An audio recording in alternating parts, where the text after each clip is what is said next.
Ashama harka fuunee akkam jirtu kabajamtoota daawwattoota keenya oduuwwan waliif tivirraa sa'aatii kanaaf qopheessinee akka itti aanutti isinii dhiyeessina. Nu faana akka turtan affeerraa keenya.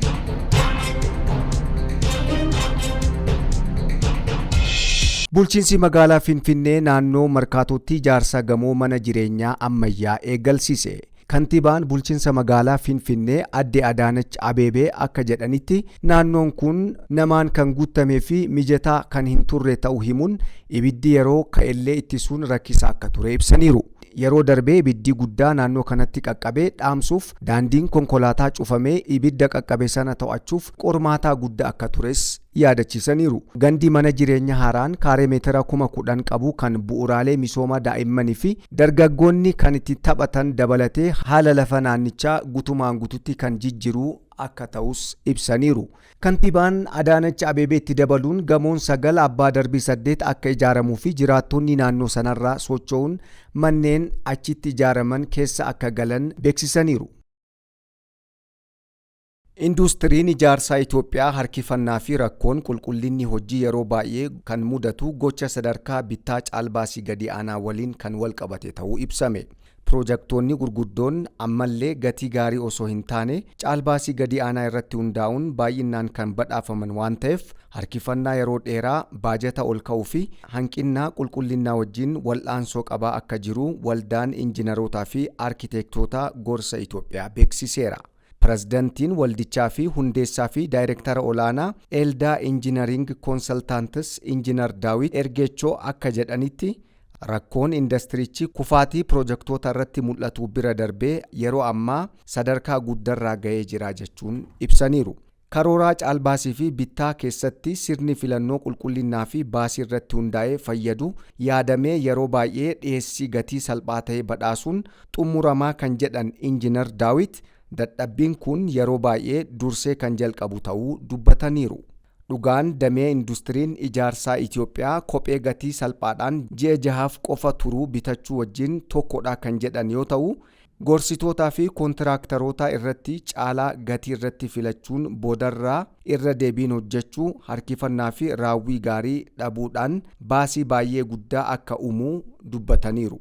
Rakkoon damichaa irratti itti fufinsaan mul'achaa jiru akka kufaatii piroojektota adda baafametti qofa osoo hin taane akka mallattoo dadhabina caasaa bal'aa marsaa jireenyaa piroojektichaa guutuu diizaayinii irraa kaasee hanga raawwii dhiibbaa geessisuu ilaalamuu akka qabus Injiinar Daawit ibsaniiru. Akka ilaalchaa Injiinar Daawititti dhimmichi seera idila addunyaa gatii maallaqa kan cabsu waan ta'eef baasii dursaa gadi aanaan gahumsaa fi turtii yeroo dheeraa caalaa dursa kennamaa jira jedhaniiru. Waldichi akka jedhutti qorannoon qajeelfama kaffaltii tajaajila gorsaa ijaarsaa qopheessuu irratti gaggeeffamaa ture xumurame muddee 2025 Inistituutii Bulchiinsaa Konistiraakshiniif akka dhiyaates ifoomseera. Qorannoon kun dhaabbata walabaa Habkoon kan jedhamuun kan gaggeeffamee fi Inistituutii Teeknooloojii Finfinneetiin kan gamaagame yoo ta'u kaffaltii gorsa ijaarsaaf wabii gabaa irratti hundaa'ee kennuu fi caalbaasii haala hin baratamneen gadi aanaa yookaan olaanaa ta'e adda baasuuf kan gargaaru ta'uu yaaddamee akka ba'ee ibsameera. Qajeelfamni kun murtii bittaa caalaatti hubannoo qabuu deeggaruuf kan yaaddame ta'uu kan ibsame yoo ta'u balaa piroojektonni mootummaa dorgomtoota hojii qulqullina qabu gatii caqafameen qabatamaan dhiyeessuu hin dandeenyeef badhaafamuu danda'u hir'isuuf kan karoorfate akka ta'es qondaaltonni himaniiru.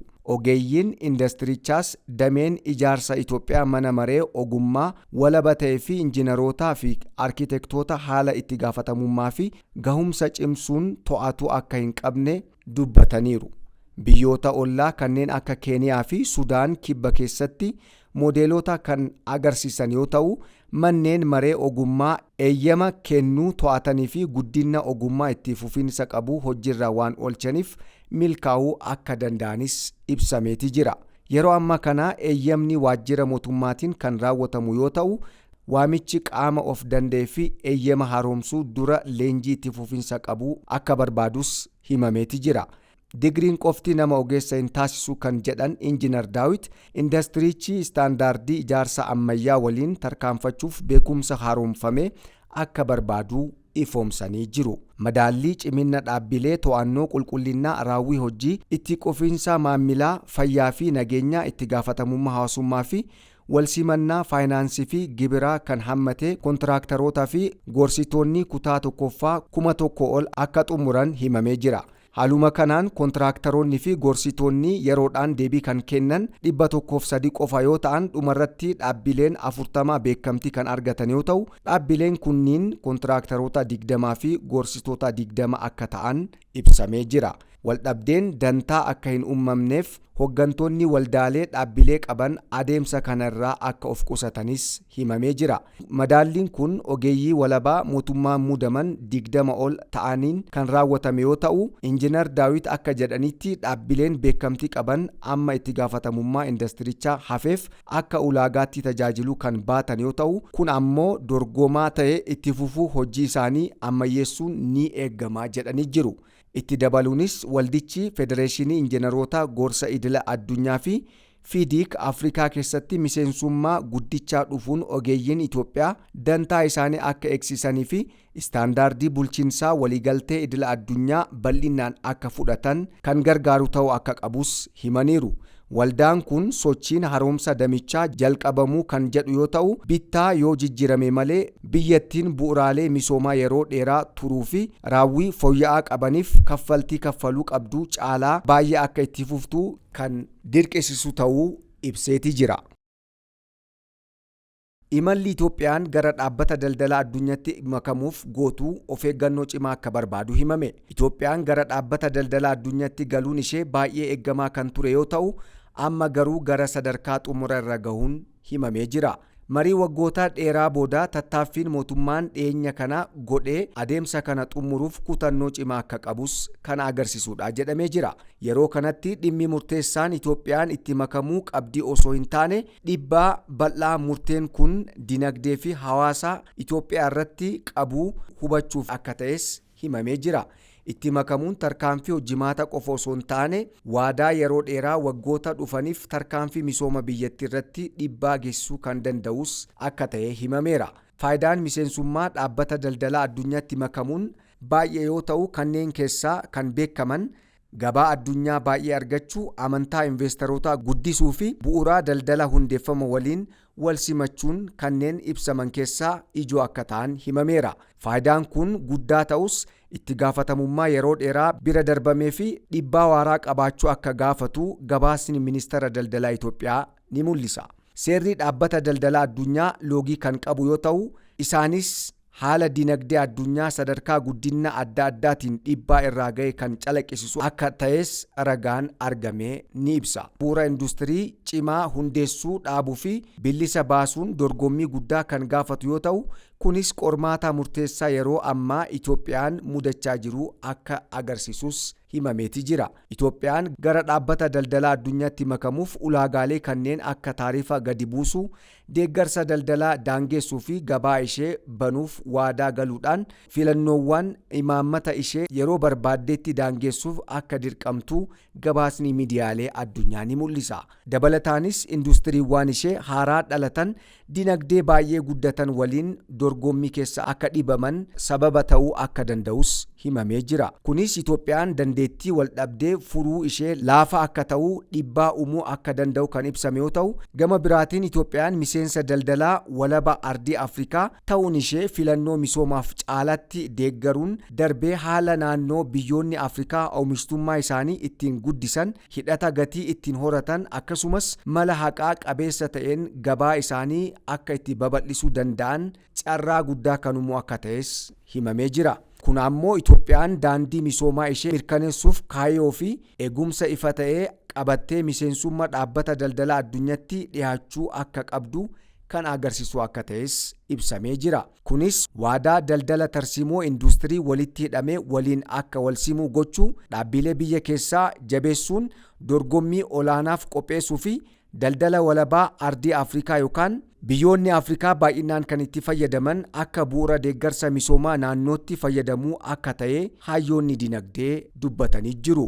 Kunis jijjiirama ilaalchaa guddaa kan barbaadu yoo ta'u, miseensummaa akka galma dhumatti ilaaluu fi of daangessuurraa of qusachuun akka tarsiimoo meeshaa jijjiirama misooma guddaa tokkotti ilaaluun ciminaan hojjechuu akka qabnu kan akeekkachiisu akka ta'e hayyoonni ibsanii jiran. Yaaddoon dhugaa miseensa dhaabbata daldala addunyaa ta'urraa kan maddu miseensa dhaabbata daldala addunyaa ta'urraa osoo hin ta'in karoora cimaa qormaata isa keessa darbuuf dandeessisuu yoo hin qabaatiin akka ta'e odeeffannoon miidiyaalee idila addunyaa gurguddaa irra argamee ni mul'isa. Imalli Itoophiyaan gara dhaabbata daldala addunyaatti makamuuf taasisaa jirtu kun kan jajjabeeffamu ta'us dinagdee addunyaa keessatti makamuun dandeettii guddaa waan barbaaduuf tarsiimoo daldalaa fi dantaa biyyaalessaa waliin wal simsuun akkaataa mul'ata ifaa ta'ee fi tarsiimoo sirriitti ibsame qabattee sirna daldala addunyaa mirkaneessuuf akka ta'e ibsamee jira. Itoophiyaan dhaabbata daldala addunyaatti makamuuf yeroo ammaa sadarkaa murteessaa irraa kan geesse yoo ta'u, sosochiin amma godhamaa jiru kun guddina dinagdee fi daldala biyyattii qofa osoo hin taane guddina waliigalaa ishee ni bocaas jedhamee akka eegamu himameeti jira. Waldaan ogeessota fayyaa naannoo Tigraay ibsa cimaa baaseen yaalii ajjechaa fi midhaa saalaa tibbana hojjettuu fayyaa irratti raawwatamee balaaleffate. Hojjetaan fayyaa zoonii giddugaleessa Tigraay haleellaa gara jabinnaa raawwatameen miidhamuu ishee beeksiseera. Akka waldaan ogeessota fayyaa naannoo Tigraayitti hojjettuun fayyaa naannoo sanatti duula farra tiraakomaa irratti bobbaatee osoo jirtu gareen namootaa dhuunfaa yakkamtoota jedhamanii adda baafaman naannoo sa'aatii 5tti mana ishee weeraruun cabsanii seenuun jeequmsa saalaa ishee irratti raawwachuu isaanii ibseera. Namoonni argan akka jedhanitti namoonni seenan kun sibiila fayyadamuun akka seenanis himaniiru. Haalli kun hammaatus shakkamtoonni kunniin bilisa ta'anii jiru kan jedhe waldaan ogeessota fayyaa naannoo Tigraay humnoonni nageenyaa naannoo abbootii taayitaa zoonii aanaa fi kan gandaa dabalatee akkasumas dhaabbileen mootummaas ta'ee dhuunfaa yakkamtoota kana seeratti akka dhiyeessan gaafatee jira. Waldichi jeequmsa ogeessota fayyaa irratti raawwatamaa jiru kan nama dhiphisu ta'uu ibsuun yeroo ammaa yakkamtoonni hidhamuu dhabuun isaanii hawaasa keessatti miira aarii fi sodaa cimaa akka uumes ibseera. Narsiin haleellaa dhiyeenya kanarraa haftee kunuunsa fayyaa barbaachisaa argachaa kan jirtu yoo ta'u, gochi akkasii kun adabbii malee itti fufuun isaa baay'ee nama kan dhiphisu ta'us waldaan ogeessota fayyaa naannoo Tigraay balaaleffatee jira. Oduudhumaan Netanyahuun waraanni isaanii Hizbollaa irratti tarkaanfii cimaa akka fudhatu ajajan. Ministeerri muummee Israa'el Benjaamin Netanyahu waraanni isaanii bakka Hizbollaan Libaanos keessa qubateetti xiyyeeffatee irratti haleellaa cimaa akka raawwatu ajaja dabarsuu isaanii himanii jiru. Kunis waligaltee dhukkaasaa dhaabuu torbaan 3 erga dheerate guyyoota 2 booda kan dhagahame ta'uu miidiyaaleen idila addunyaa gabaasaa jiran. Haleellaan Israa'el har'aa kun ajaja muummee ministeera Israa'el Benjaamin Netanyahuun kennameen hordofuun kan raawwatame yoo ta'u, sanbata darbee kibba Libaanos keessatti haleellaa waraana Israa'eliin raawwatame yoo xiqqaatee namoonni 6 ajjeefamuu isaanii Aljaziiraa gabaasee jira. Qaamolee lamaan gidduutti walitti dhukaasni daangaa ce'ee geggeeffamuun waligaltee dhukaasaa dhaabuu raawwatamee dadhabaa fi salphatti kan cabuu ta'uu kan agarsiise akka ta'es miidiyaaleen idila addunyaa dubbii ijoo godhuun gabaasaa jiran. Dilbata darbee Israa'el haleellaa konkolaataa fe'umsaa fi mootorsaayikilii magaalaa Yuhumoor Al-Shaaqiif keessatti raawwatteen lubbuu namoota 4 galaafachuu ministeerri fayyaa Libaanos wabeeffachuun Ajaans Firaans Piras gabaasee jira. Gama biraatiin Hizbollaan haleellaa Yuhumoor Al-Shaaq irratti raawwatameef haaloo bahuuf konkolaataa waraana Israa'el kibba Libaanos keessatti argamu irratti xiyyeeffatee tarkaanfii fudhateen konkolaataan waraana Israa'el barbadaa'u isaa Ajaans Firaans Piras gabaasee jira. Netanyahuun garee kana irratti tarkaanfiin akka fudhatamu erga ajajan booda dhaabbanni oduu biyyaalessaa mootummaa Libaanos NNA haleellaa walduraa duubaa 2 magaalaa Bint Jabal, magaalaa Tahriirii fi magaalota dabalata 2 Naabiyaat irratti raawwatamuu isaa gabaasee jira. Oduuwwan waliif tifirraa sa'aatii kanaaf qopheessinee kanuma irratti golabna. Halkan gaarii.